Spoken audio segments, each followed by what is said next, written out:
Okay, so what we're going to cover as part of this presentation is some last minute tips for applying for Erasmus Plus funding. So you might find yourself in the position at the moment, you should be able to see my screen now, where you're in the process of applying or you're interested in applying for February next year.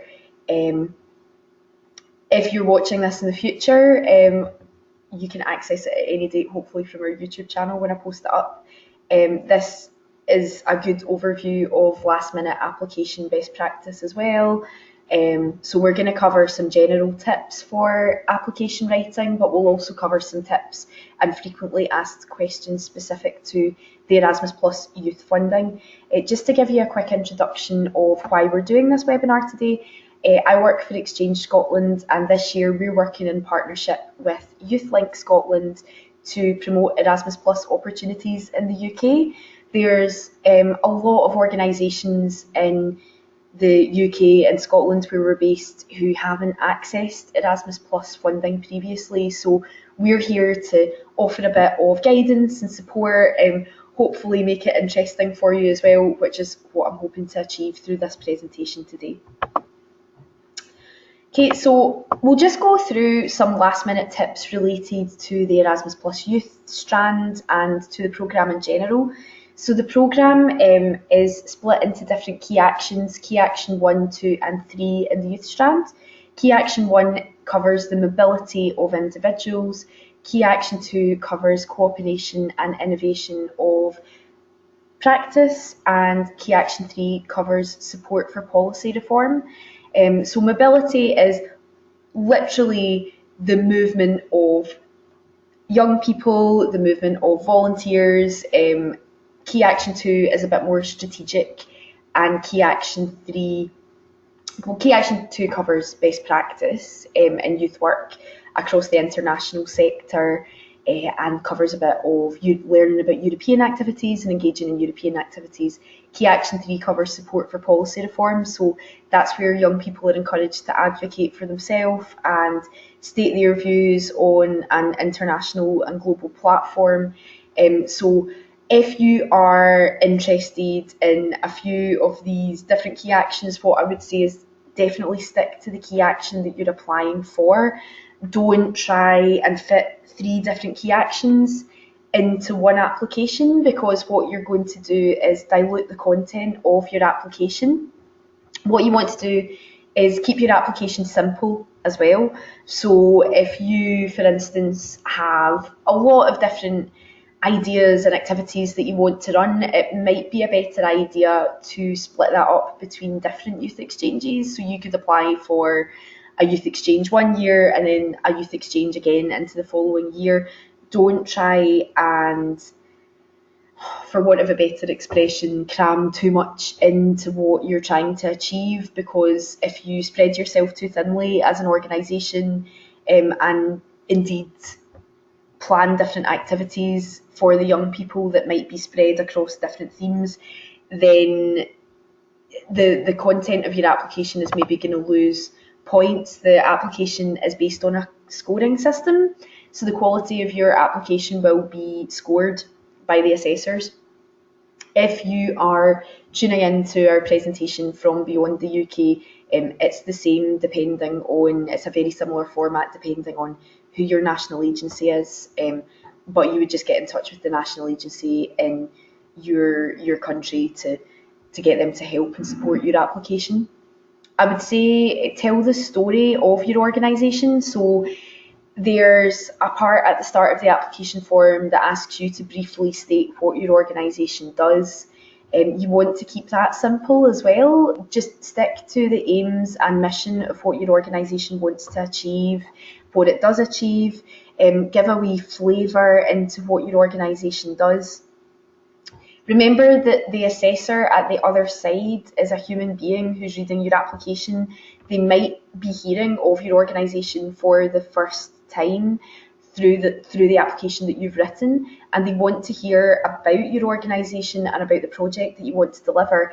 It's important to remember that even though funding and applying for funding tends to be quite a formal process, that the person who's assessing it at the other side of it, despite you applying for everything online and it seeming a bit robotic, they're a human being, and it's a pair of eyes that's going to be reading your application from beginning to end. And if they've never heard of your organisation before, you really need to explain clearly what you do. If you are stuck at any point, contact the national agency in your country. What national agencies do is they support applications, and they would support you if you were successful in your grant. So you'll have someone from the national agency at that stage getting in touch with you. They are more than happy to help, and they want to encourage organisations to apply. The European Commission and the European Union, who all fund Erasmus Plus and manage the grants, want you to apply, and they want to hear about your projects. They're more than happy to help you and support you in that process. When it comes to your budget, you really need to think about your budget thoroughly. There's budget calculation and distance calculation tools that I'll show you a bit later on, because they're available on websites, and also as part of the programme guide for Erasmus Plus. So what you need to do is you need to think about your budget thoroughly.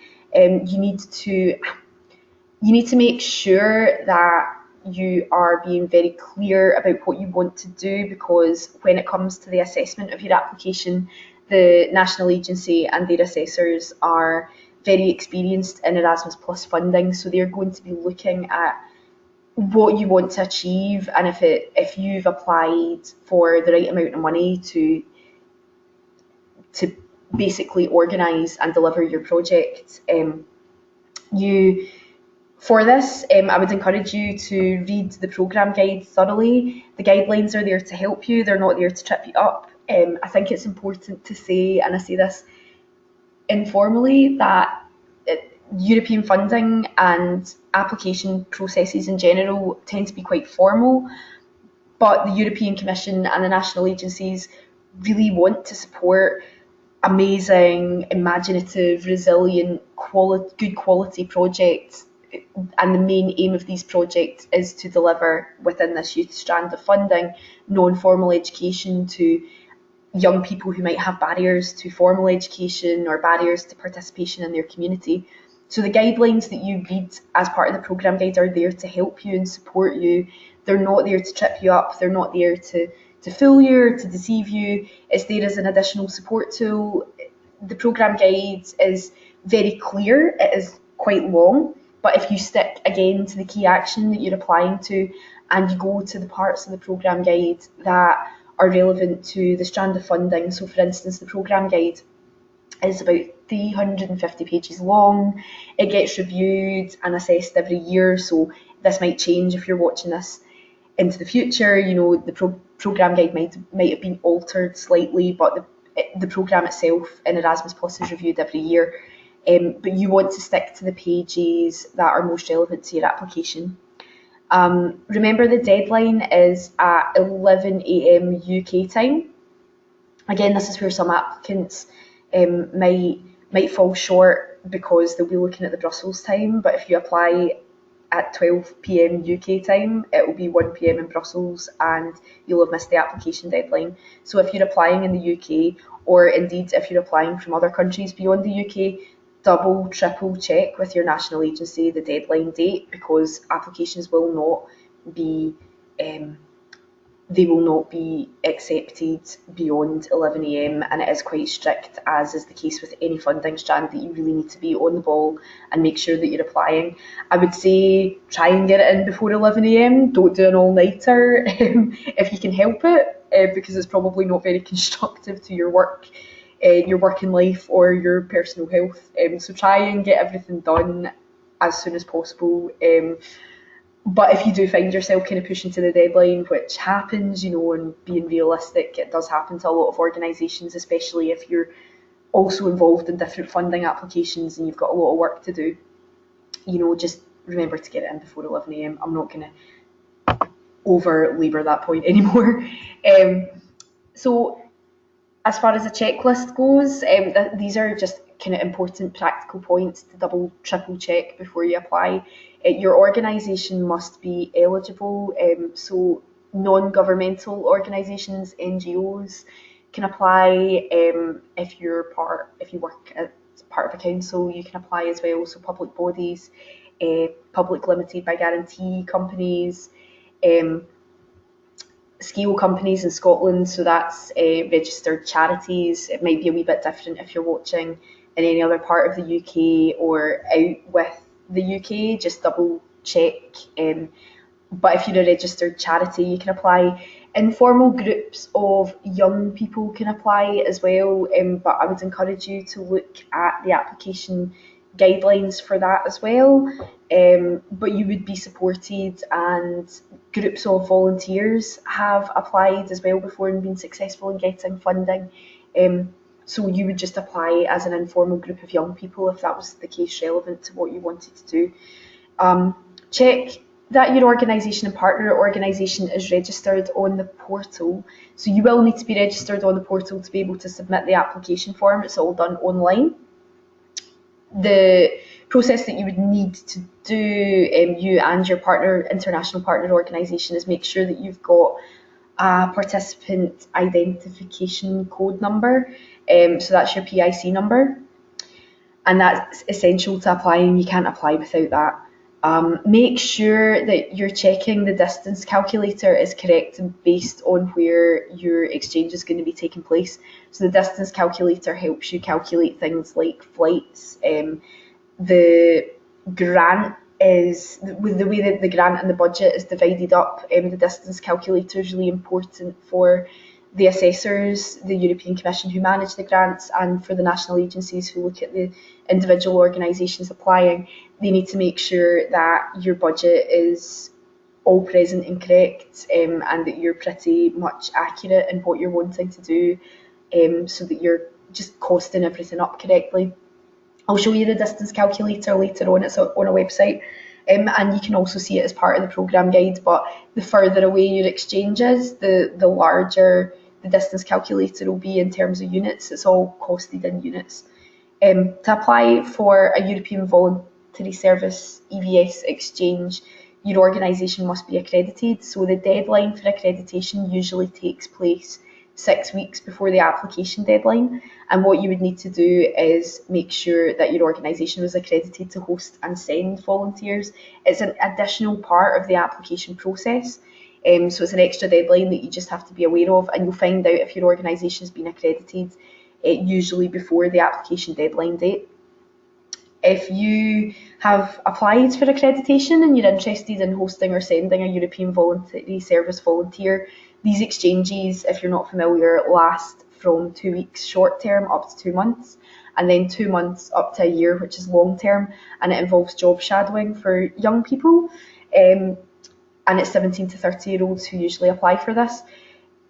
The accreditation is important just to make sure that they're going to be supported throughout their exchange. So what the European Commission and the national agencies need to do is they need to go through a quality assurance check to make sure that your organisation can support a long-term volunteer in terms of finding accommodation for them, a consistent working plan for them, and to make sure that they will get an allowance every month to support their living costs in the country that their exchange is going to be taking place. But the good news about the accreditation is that a couple of the questions that you answer as part of that process, it's not as long a form as the application form. And if you answer questions as part of the accreditation, then you can sort of elaborate on them as part of the application, so you can kind of double up what you've written. Because the questions are very similar, so it's not, don't view it as extra work, it's just to make sure that a long-term volunteer would be supported as part of your organisation. Make sure that your activity plan is clear and concise, and the activities are in line with the aims of the project. Also, I would say if you're applying and you're running local projects, you want to make sure the activity plan is going to complement some of the local work that you're doing as well, because you don't want to try and reinvent the wheel. It's quite useful to keep your project, relevant to your local provisions, so that you're not over labouring yourself with a lot of different projects and spinning too many plates as an organisation. The activity plan is really important. actually is at the centre of the project that you're going to be developing, because the activity plan is where a lot of the aims and objectives and the non-formal education needs of your young people are going to be met. It also keeps you and the partner organisations that you're working with on a clear trajectory and on a clear goal of what you're trying to achieve. And also it's really important for the needs of your young people, because if your activity plans are clear and it's going to benefit them, it means that they've got a good plan of workshops. They know what they're going to be doing, and for the security of young people, especially if you're sending vulnerable young people on an exchange, that bit of structure will make a big difference to them. And it will help them develop confidence. They'll be able to work within a framework. They know what they're doing every day. That can be really important to a young person's well-being. So I cannot state this enough. From the beginning and the making of your application, the activity plan is going to be central to the project that you deliver. Make sure as well that your activities incorporate non-formal, accessible education opportunities for young people. Non-formal is a huge emphasis of the Erasmus Plus programme, particularly in the youth strand, because you're reaching out to young people who they might not have confidence accessing formal education, they might not have formal qualifications, so you really want to give them non-formal education opportunities and a way of learning that they don't feel like they've got a barrier to participation, that needs to be inclusive. So again, your activity plan really helps structure you as well as the young people that you're working with. For international partnerships, we would say that you need at least 2 partners within the application process in order to be eligible to apply. If you've got a great idea for a youth exchange, within the Erasmus Plus funding, you can't just apply on your own, because you're going to have an organisation that works with you to put together and develop the project. A big emphasis and a reason why Erasmus Plus exists is for international cooperation and learning best practice from each other, no matter what key action you're engaging with.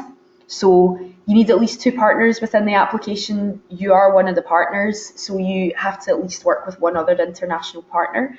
I'll show you the partner finding tool, Atlas, in a wee second once we've finished the slides. I'll show you some of the websites that I'm talking about so that they're relevant. Partners need to have a PIC number, which we discussed before as part of this presentation. So before you submit the application, you need to make sure both yourself as an organisation and your partners have a PIC number.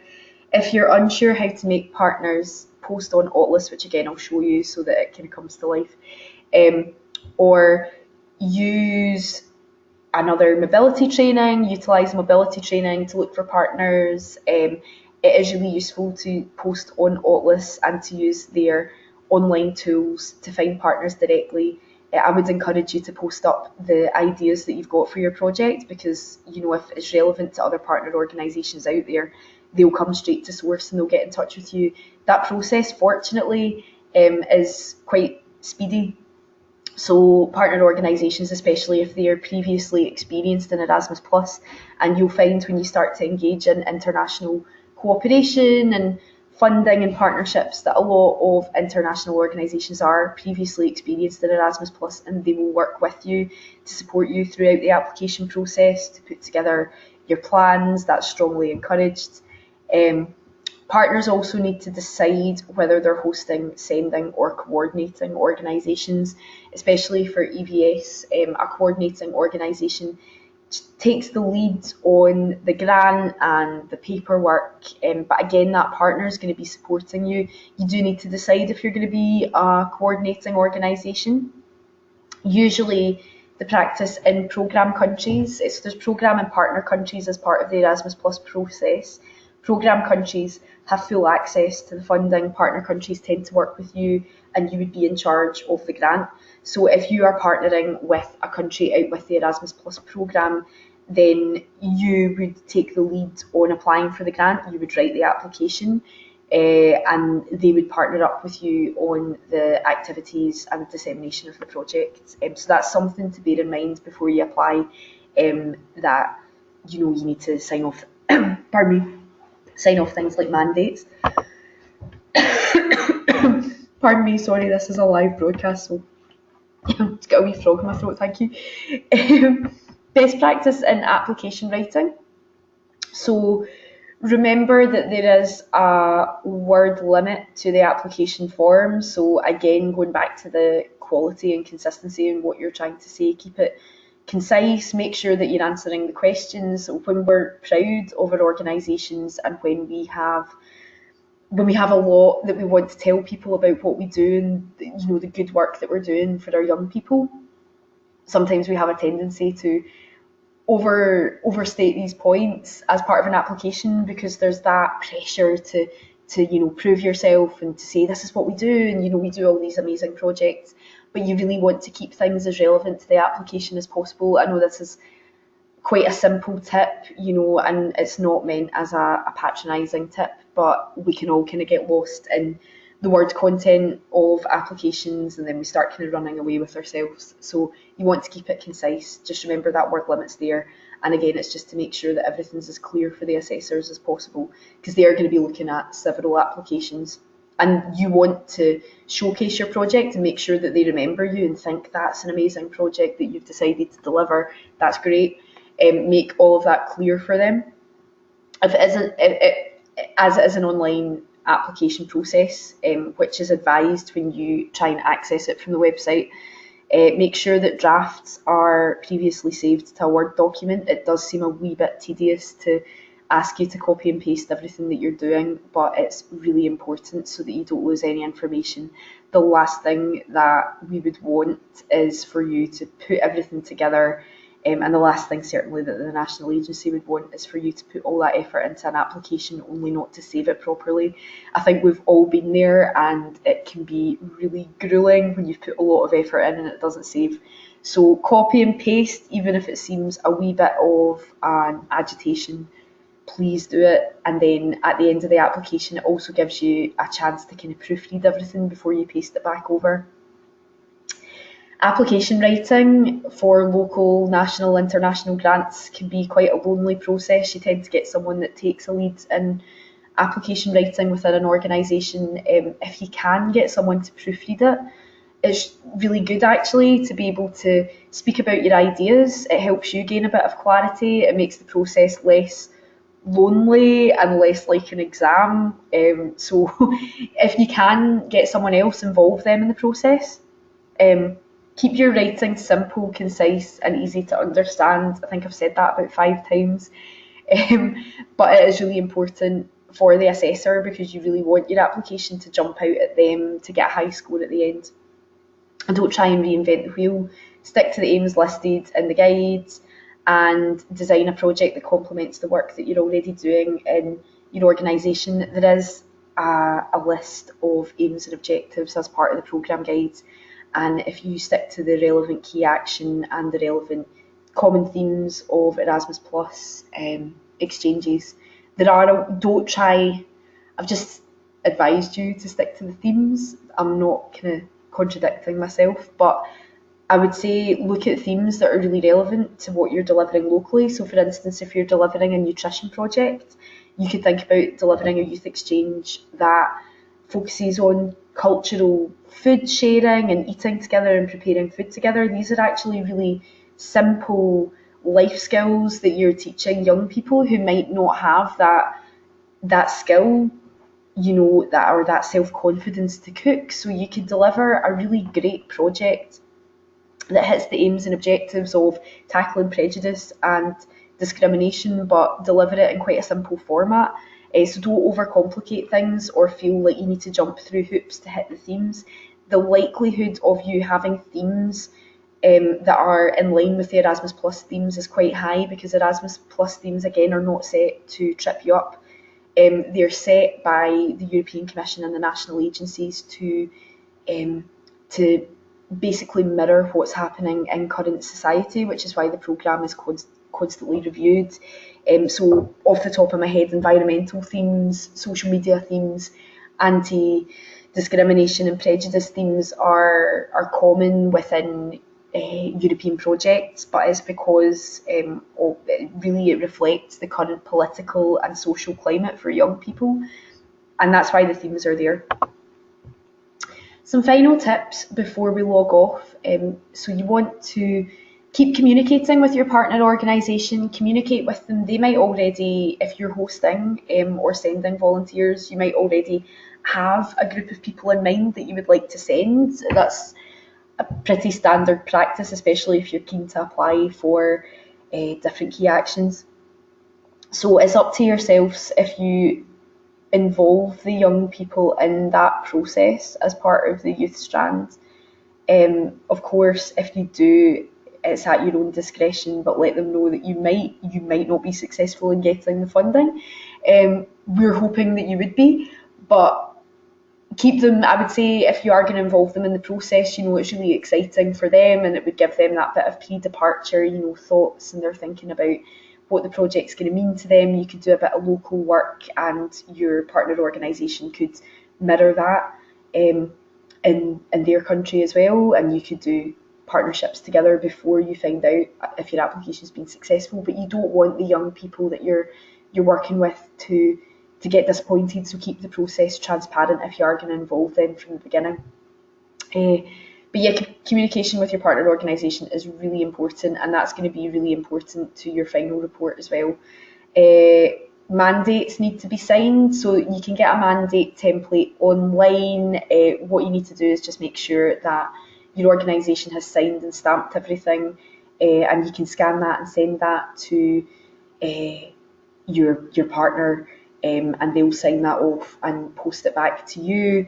All of that must be completed before the submission date, and then you would upload it to the portal or send it to the national agency through the post if need be. The mandates are quite simple, and there is a template there, so all you have to do is enter the details and your role within the organisation if you're applying, and get your partner organisation to do the same. Proofread your application and double check it to make sure everything's on point and that you've stayed focused. You need to upload documents as well, so you would typically need to upload documents that prove the status of your organisation.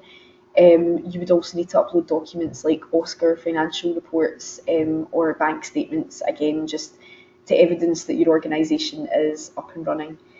What you would do if you got a successful application through from Erasmus Plus is you would make sure that within the budget that you've stated that the exchange can run for itself. It's important to know that exchanges they're not going to fund any kind of additional staffing costs or anything that you're doing locally. Really, the funding that you get will be for your exchange and for the young people that are taking part. So you would term that as restricted funds, but what that means in terms of funding speak is that you have a particular aim and objective that you've set out, and you've already thought about your budget, and that's what you're going to be doing with the money that the European Commission and the National Agency give you. Definitely overestimate what you want to do to a degree, because underestimating, you're going to have to foot the bill yourself, and it is important to know that the first 80% of the funding that you get will be given to you upon a successful application, but your final report is really important. And I've not actually written this as part of this presentation, but already as you're applying for funding, do consider that you need to write a final report, and upon completion and scoring of that final report, you'll get the remainder of the 20% of the funding. The reason that that's given at the end is because the final report is actually crucial to your project, and quite often that can be forgotten about in the excitement of organising a project. But the final report is really important. That's where you're going to evidence anything that maybe went wrong, or you're going to show maybe unexpected outcomes and intentions of your exchange. You're also going to be able to evidence the aims and objectives that you've managed to meet. And it is good practice when you are applying for any funding that you keep things like receipts and evidence of emails and anything else like activity plans, especially that you've used to deliver and develop your exchange and to develop your partnership. So keep a receipt of everything. In this instance, don't be afraid to hoard emails and make sure that you've got everything.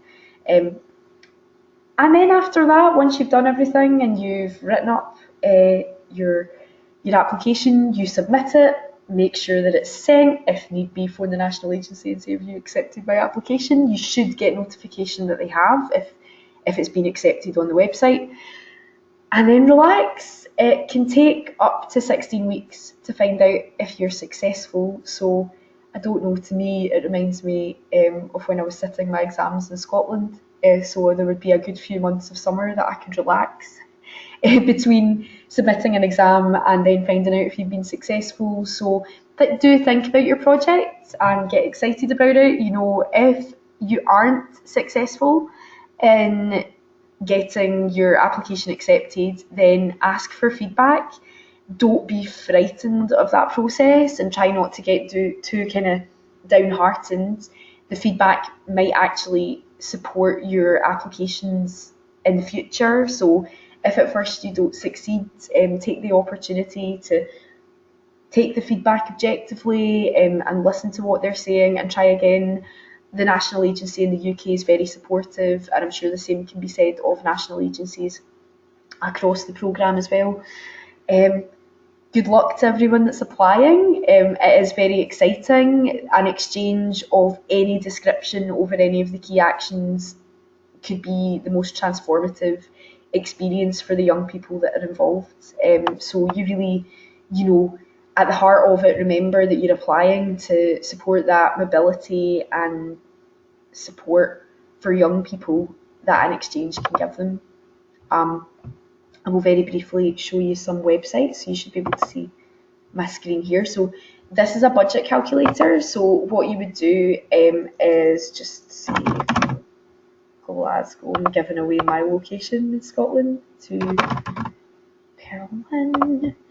So you would calculate the distance between areas, and then that helps the national agency assess your budget. It helps you put together your budget. And it's based on unit calculations, so then they'll be able to say how much do we need to give the young people, or how much do we need to give staff, like if you're doing a mobility training, how much do we need to give that youth worker to travel. So super easy to use, and there is a table in the programme guide that helps you. Hopefully that makes sense. With a budget calculator, what you would do is just enter in the kilometres to that table. The table should show you how many units that would be based on the kilometres that you've entered. So this is the portal.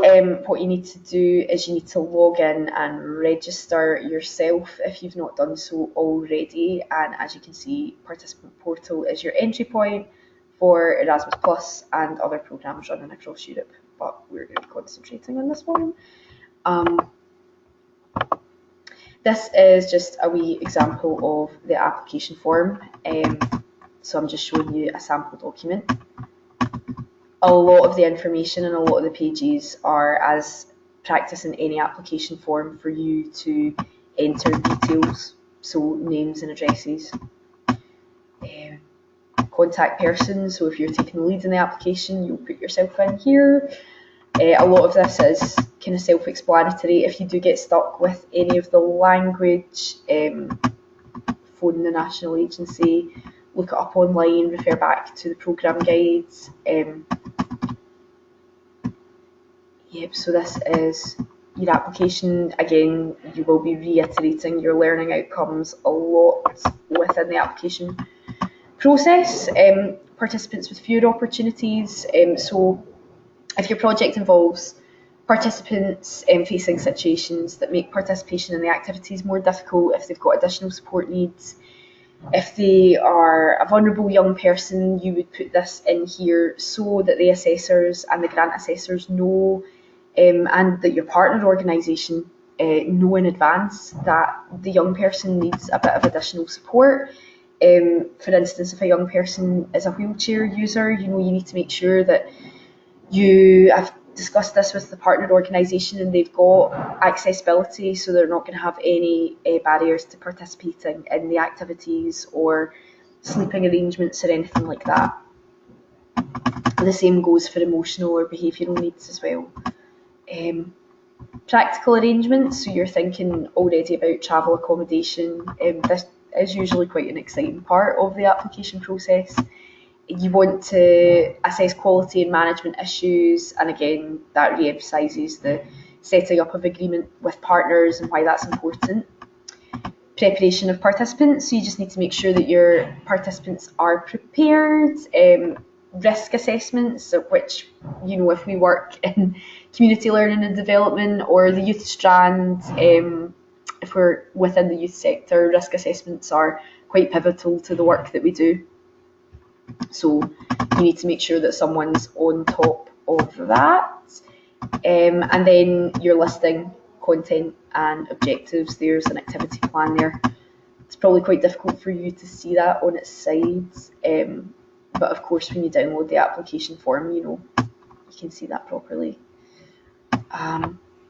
Expected impact of the participants.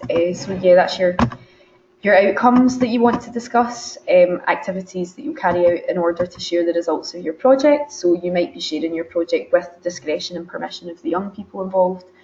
On social media, you might have surveys, and we would encourage you to put together some kind of evaluation process where the young people get to state if they've enjoyed the exchange. That's crucial to your final report, and it's actually crucial to find out if the young people got something out of the exchange as well. So this is the application. As you can see, it is quite long, but a lot of it is short, concise sections that you're filling out.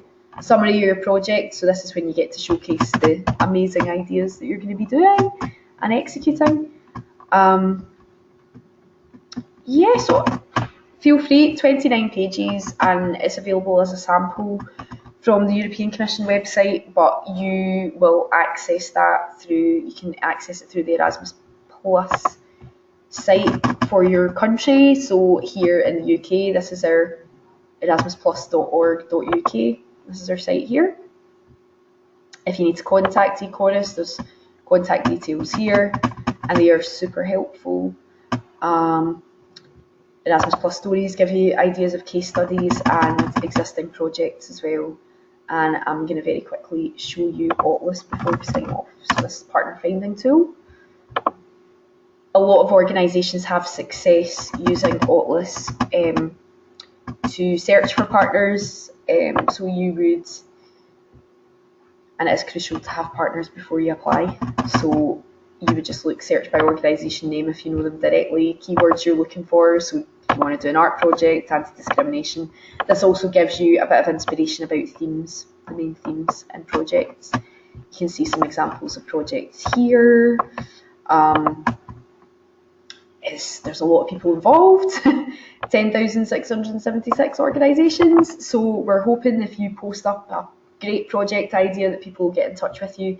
It's very easy to register, so you would just register here and then put in your contact details as you would with any online form, and then post up the project that you want to deliver, and partners should be getting in touch with you in abundance. As I said before, a lot of partners are experienced in the Erasmus Plus process. And I think that's us finished with our webinar. So if anyone has any questions, feel free to post them up in the chat. If this is coming to you as a recording, double check if kind of time travelling here and speaking in future terms, but the Erasmus Plus programme in the UK is fully funded in 2018. I'm not here to give you any sort of political views on Brexit, and I certainly can't give you any information because at this stage, as I am speaking in 2017, we're unsure of what's going to happen. But we do know that the programme is fully funded in 2018, and if you're organising a project, that can take up to 2 years. So if you're not able to apply on October the 4th this year, double check the deadlines on your national agency website, double check the programme guide because the programme guide gets reviewed and renewed every year, and just make sure that the common themes are up to date and that your project is up to date with them, and make sure that you're eligible to apply. Sometimes these things are subject to change over time, so If you are watching a recording, then just double check and make sure that your information in the programme is up to date. And in 2018, I would encourage you to get in touch with eChorus, YouthLink Scotland as well. We are delivering a project this year to discuss the opportunities that Erasmus Plus exchanges can bring. But in 2018, if our project isn't running anymore, to promote opportunities here, get in touch with the national agency or make some contact with YouthLink Scotland, our partners in this project, to see what they're doing. Again, get in touch with Xchange Scotland as well. Briefly show you the website. So Xchange Scotland. It's where you realise there's a real person behind this presentation because it's taking some time to load.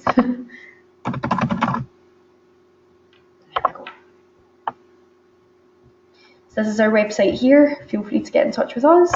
And YouthLink Scotland are here. Got quite slow broadband in the office. There we go. So feel free to contact us, and then we will give you the appropriate information that you need as well. I have been Marge, your host today. Thanks very much for tuning in, and all the best in applying. Thank you very much.